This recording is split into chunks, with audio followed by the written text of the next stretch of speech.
It is Tuesday, and welcome back to the How to Life podcast. I'm Dr. Laura Jaggett, and you picked a good show to listen to today. This is episode 38. As you all know, we don't always get our way in life. Sometimes things just do not turn out as we planned, and that can be very frustrating and disappointing. With that said, I don't want you to think that you can't have what you want. You can. You may need to tweak it a bit, revamp it, or just keep at it until you get there. Or you can just let go, be still, and just be for a little bit and see what shows up for you. Today I'm speaking to Colin Clapp, who together with his partner Elly and their 2 young daughters did just that when it all fell apart for them. And now they've become a full-time location-independent, world-schooling family committed to inspiring others to live life without regrets. If you found this episode and it resonates, it was not an accident. You're going to really enjoy and possibly relate as Colin talks about how self-discovery and surrendering has led to a pretty wonderful journey that he never had imagined. Good morning, Colin. Welcome to the How to Life podcast. Good morning, Laura. And I know it is good morning to you. Thank you for staying up into the wee hours. It technically is morning for me. I am doing this recording at, 1:15 in the morning. And that's because Colin is in a different time zone than I am. Colin, before we get started, if you would please just introduce yourself and tell us a little bit about you and where you are right now. Okay, thank you. Hello, everyone. I am Colin Clapp of Parenting Passports and Profits. I'm a dad and chief techie of the family. I have a wonderful partner, Elly, and 2 small girls. One about to turn 7 and one about to turn 2. And we are a full-time traveling family currently in Albania in Europe. So we're on Central European time. Where are you from originally?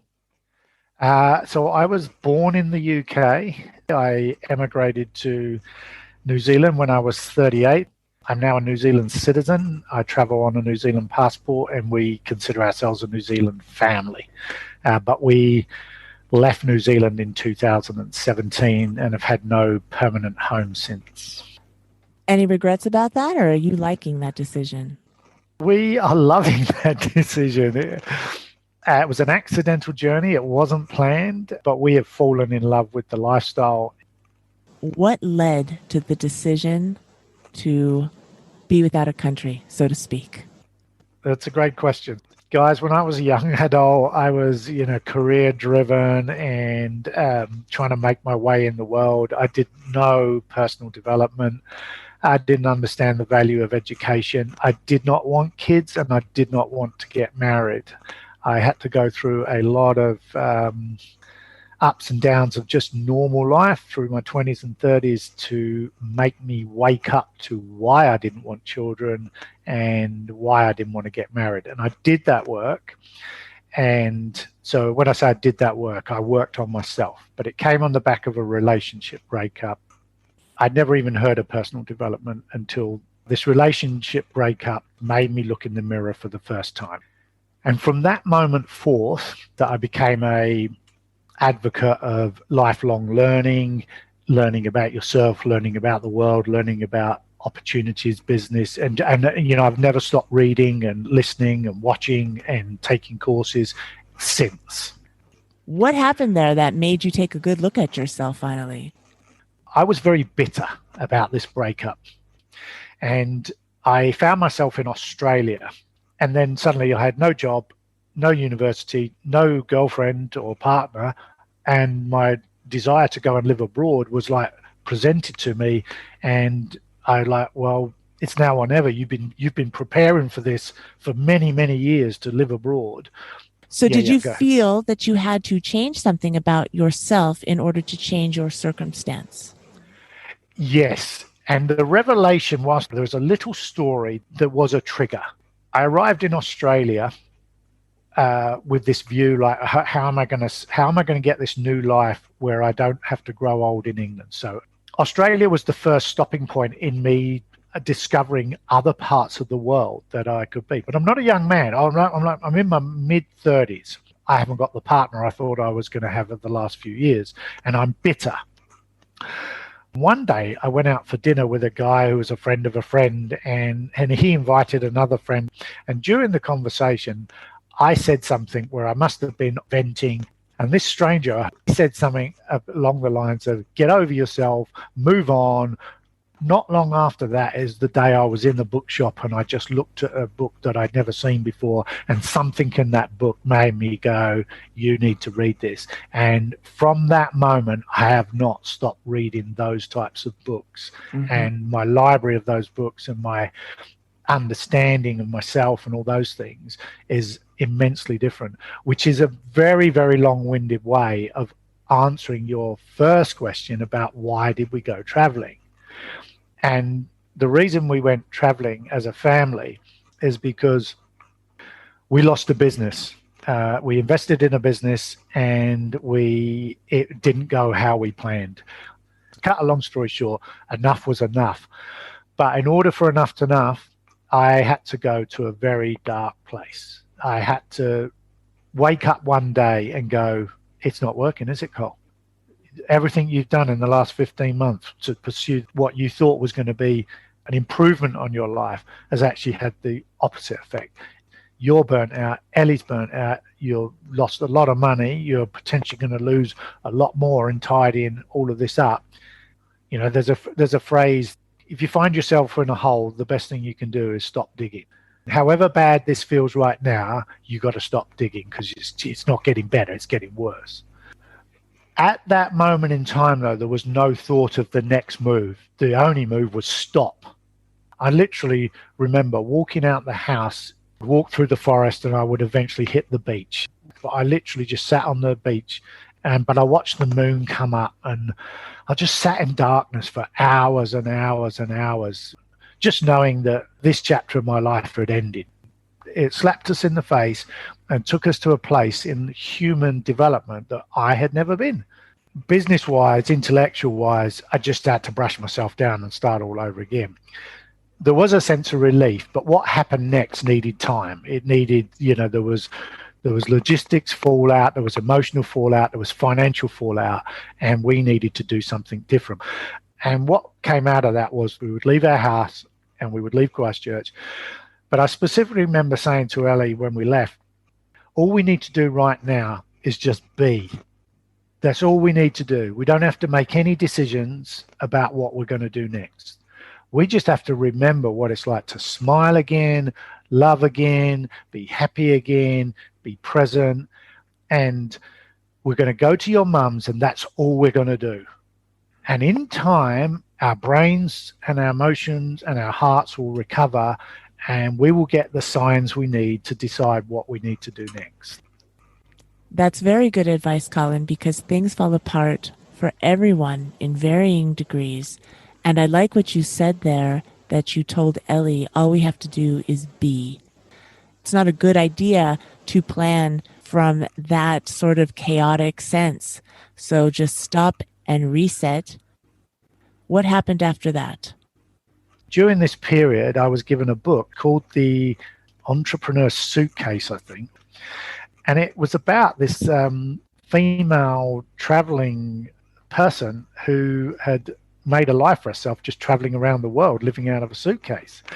And it just was our first exposure to what we now embrace as digital nomadism or location independent living. And this book was fascinating to Elly and I, both as sort of travelers in the past. And we saw enough inside this book that was like, we could do that. that would work. So as we read this book about this traveling suitcase entrepreneur, we saw enough inside that was like, well, yeah, there's other ways to make money online. And we could go abroad and live a lot less expensively than we could if we stay in New Zealand. So with the funds we do have left, we could have a much better quality of life, because we were very present to, we can't go and burn ourselves out again. We've got a 2-year-old little girl who needs attention, who we're planning to homeschool, and we already saw ourselves as homeschoolers. We also need to be happy with each other and be nurture our own relationship. And if we do that inside New Zealand where there's a high cost of living and try and make it work in New Zealand, we could just keep exposing ourselves to a level of stress. So these are all signs the universe was giving us that we just need to choose, we need to reinvent ourselves completely and go again. And that's what we did. How did this affect your relationship with Elly? It seems to have strengthened it. Yeah. So when I had that dark moment, although that was a new place and I had never been there before, if I hadn't done what I'd done in the previous 12 years of working on myself, I wouldn't have had a toolkit to bounce back from that. That to have enough eventually presence to say we just need to be. I like that you recognize that. And I don't know if this happened to you. It probably happens to all of us to some degree. The same situations keep popping up throughout our lives until we realize I'm the common denominator. I have to change something here about myself so that I quit recreating these situations. And that's when real growth happens. So although you had a really unpleasant experience earlier in your life, it led you to a path to better yourself. Then when you bumped into another unpleasant experience, you recovered quicker. You had learned some lessons, you had more strengths. And rather than say, oh, I failed again, you looked at it and said, I realize that I have something that is viable. I just need to tweak it a little bit. Yeah, I would say in this case, it wasn't quicker recovery, but the concept of having more personal development tools in your arsenal of being is definitely pivotal. And I encourage every young person to go after their careers if that comes naturally to you, but definitely work on yourself in parallel. Equip yourself with personal development skills. It's not a right or wrong thing to do. It's just an extra layer of maturity.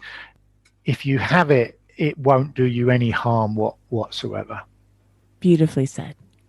Listen, it may not feel like, the traditional storybook happily ever after, but it is a happily ever after. You have a partner that you relate with who loves you, you love her, and you are both so excited about your journey individually and together. That's the happily ever after. Yeah, I mean, we stay on the same bigger picture path, which is to travel as a family, to nurture whatever's required to make that a reality, to cater for our girls' needs, cater for our own needs, and just a feeling of we live life without regret. Everybody has a journey, and you could sit in one place and have a journey. You just chosen to travel the world and have your journey.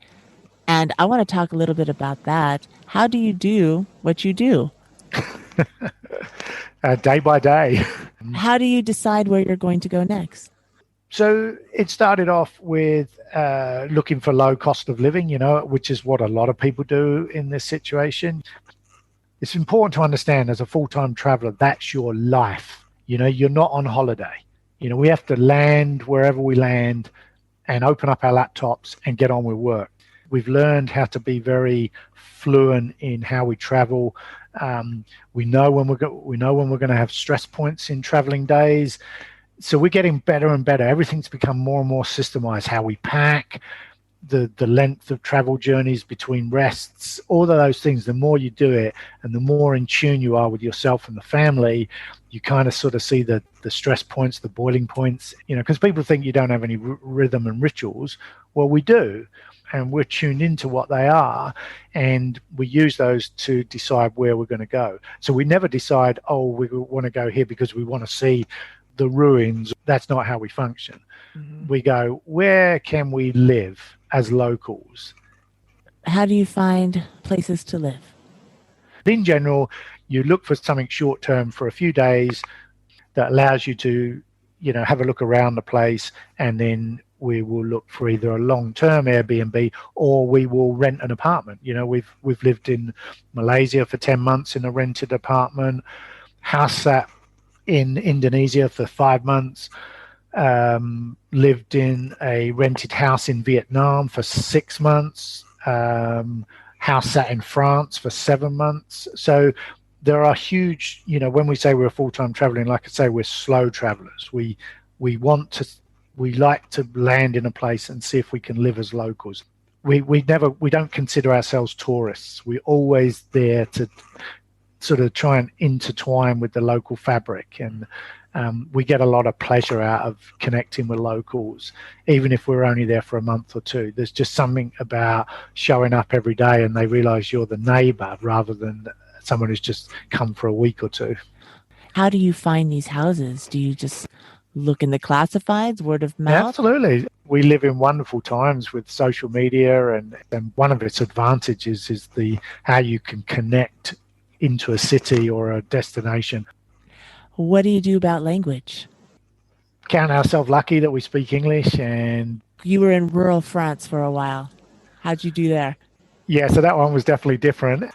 So we all arrived in France with an enthusiasm to speak the language and have a go, at least have a go. And I think that counts for a lot wherever you go. If you're seen to be trying, that always seems to work. But in France, we were surrounded by very little English, and so it was all body language. So, humans find a way to interact and communicate, whatever the language. It sounds like kindness is the common language. Yeah. Are there any fears that you or Elly had as you were embarking on this nomadic life? That's a really good question. And I would have to say no, because we were so drowned out by the place we were in and we needed something to look forward to. So we were really only focused on sunshine and being warm and having time with each other and just giving ourselves permission to be kids again, and to a degree that's still what's happening. You had mentioned earlier that you and Elly had gone to a conference and you had found your tribe. What did you mean by that? We left New Zealand embracing this sort of term of digital nomadism. Like you could, have a laptop and find a way to earn money. You start to wake up to there are all these skills that you have, and you just need to package them up differently and do that. And so we were conscious we had skills. We didn't see ourselves as failures. We just had a failed experience. Then location independence sort of became an alternative phrase. But as we started to network, what we fell in love with was who we deemed to be world schoolers. So that was families that had made a distinct choice to travel the world with their children and educate them in this manner. And there is no right or wrong way to world school. We just, we found ourselves dropping into these groups and learning and finding out who these families were. And eventually we came across a conference that was a gathering of these people. Now, reflecting back on what led you to this, do you think it was an accident? It's a really good question. I have become a lot more comfortable with serendipity, spirituality, and energy. I'm now way more in tune. It's like if I don't have the energy, then I don't. It ends up being unproductive work anyway. Yeah, I don't fight it. If my energy can't cope with it, I don't fight it anymore. I can't do it. If you hadn't have lost the business in New Zealand, would you have embarked on this nomadic life? Probably not. If I had not read that book, we wouldn't have even known this lifestyle existed. So everything that has happened led you to where you are now, and you're pretty happy with where you are now. Yeah. I've become very comfortable with serendipity, but it takes hindsight to see serendipitous events. It's like COVID. For us to arrive in France and be given this beautiful house in the country to live in, 1 week, that was long enough to get our feet on the ground, get some food in the pantry, understand where everything is, and then suddenly the world says, you can't go anywhere. And here we are like, oh my God, you got us out of Southeast Asia. You've given our girls this countryside to play in, and everyone else is stuck in these studio apartments back where we've come from. Someone was looking out for us. But that's a hindsight reflection. It takes a little experience to tune into yourself. I find that sometimes if I have a question, I write it down. I write the question, and then I have a pros and cons, and I write out the pros, which are always good. I write out the cons, and then I look at them, and then it turns out that the cons weren't really that big of a con. It's like I was making it up. Yeah, and in fact, we've just been teaching our daughter that method to help her choose where she's going to have a birthday party. So we're going, here's some techniques to help you take a big list and make it into a small one. For me, it's out of my head. I remember there was one situation where there was something I wanted to do, but I was afraid. And I wrote down, I'm afraid. Then I followed with, what are you afraid of? And then I wrote down what the reason was. And looking at it on paper, I'm like, that's it? That's nothing to be afraid of. So I have a question for you then. So in that circumstance, how much did you trust your intuition? At this point in my life, I trust it 100%. Yeah. It took a little time to get there, though. And looking back, boy, I made some mistakes because I didn't listen to my intuition. And based on that experience, I listen to it now. You have to develop it. I've done a podcast on developing intuition as well. But I love that topic. But yes, just like anything in life, any skill, anything that you want to be good at, you just have to practice. Yeah, I've definitely become more comfortable with intuition and I don't overanalyze it. And I guess it just falls into that, just being more present, being open to the energies of the world and the flow of the world, and just letting things be, including ourselves, always coming back to today is all we have. And quit trying to make things happen. Don't force it. If it's not coming, whatever it is you want, just step back and just be. Yeah. And, audience, words don't teach, only experience teaches. But if you have a little bit of guidance and you can kind of hone in on this earlier, you're going to have much more fun on the journey for a longer period of time. Yes. Colin, do you have any plans in the near future, or are you still letting it unfold one step at a time? With COVID, it really is unfolding one step at a time. We came to Europe because we wanted to just have a bit more flexibility of seeing a different continent. But then COVID hit, and that's just changed the landscape completely. But I also want to say it hasn't deterred us in any way. We go, all right, so we can't go here, and here. Europe was always going to be an adventure for us, specifically Eastern Europe. We're not allowed to be permanent residents. We see ourselves as location independent. We don't arrive looking to set up home. We're not looking for that. That's not the decision making that's going on in our head. So there are no plans to return to New Zealand or settle down at some point. At this point, you're very happy to continuing. Yeah, literally at the moment, Laura, it's country by country, probably month or two at a time. But we're making it up as we go along. We've also discovered so many alternatives. So the alternative isn't just to go back to New Zealand. That is now just one alternative. If we stop traveling, we now understand there are hundreds of other alternatives that don't include going back to New Zealand. A whole range of alternatives have materialized that are like, well, that wouldn't be the end of the world, would it? You look around and you see old people living in so mmany different ways in so many different countries. You're like, there's no rule book. There's nothing forcing you into one way of it all turning out like this. It's just, you just got to keep expanding your mind and changing your perspective. And attachment, you just got to let go. Don't get attached to any outcome. You can't get to second base with one foot on first, So the best experiences happen when you have no plan. Yeah, when I was a younger person being driven by my career, I could not have seen that relaxed side of me. You just got to let go. Colin, what advice can you give if things fall apart in your life? How do you handle it? Life is just seasons, and nothing is permanent. It's a moment in time, it will pass. If I look at my life and think about the high points, they were invariably preceded by a low point. Something in the low point happened that needed to happen that then pushed on to the next level.